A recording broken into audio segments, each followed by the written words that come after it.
How's it? Welcome back. So the next tip that we'll be covering when it comes to erotic lucid dreams will be centered around trying to find that special someone it is that you're looking for within this dream environment to have the encounter with. And so the techniques that we'll be talking about here are actually going to be the exact same techniques that you would use trying to find any sort of object within a dream environment. Just in this particular case, we'll be applying it towards trying to find a specific, representation of somebody that you're aware of in this waking world or a specific dream character. And so my favorite one to use, the main one I will tend to go to when this is an option, is I like to scan the environment in like a crowd of dream characters or a crowd of people and then trying to find that person there. So the problem with this is you have to actually be in a dream environment with at least a decent amount of dream characters around to really have this one work well. But when I am in that type of environment, this one basically always works for me. Another one that you can try is simply just expecting them to be behind you or to the side of you or something, someplace that is outside of your direct line of sight. So you just try to expect them to be there, turn around and look. If they're not there, it's simple enough, just quickly keep rinsing and repeating until hopefully you are successful. One thing I would throw in there though is if you've done it like 3, 4, 5 times and it hasn't worked, typically speaking, and this goes for almost anything you're trying to do in a dream, you can get stuck in this big struggle of trying to get something done, but you're having issues with it. But if you tried this like 3 or 4, 5 times and they're not there, I would basically just stop and move on to something else, because each time you look and you're unsuccessful with it, it just kind of builds up this expectation of doubt within your head. And when you're in the dream world, man, doubt will totally screw you over on so many different things. Something you can do to kind of help raise the chances of them actually showing up and being there, though, is you can start talking to them as if they were there and then like pose a question and then turn it aside to see if they appeared. Just kind of helps to give your mind some like stones, some like steps you can take to try and actually have that person truly appear there.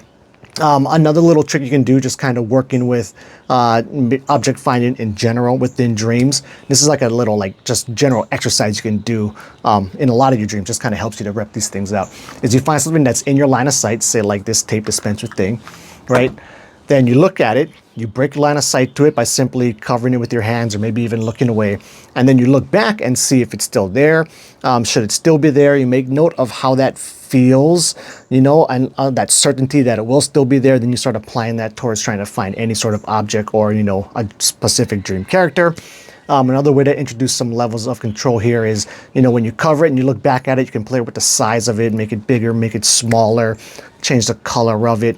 You can also start practicing and morphing it into something else, right? So say something similar would probably be easiest to do it first.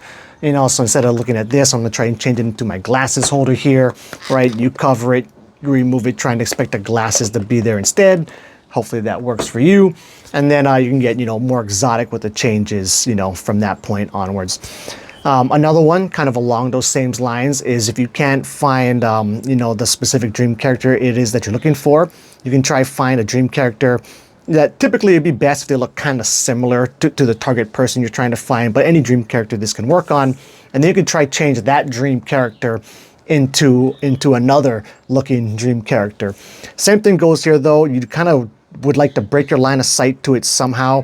Of course, within a dream, you can morph it directly in front of your eyes and have the dream character morph into someone else, or while I'm looking at it, morph this thing into this thing.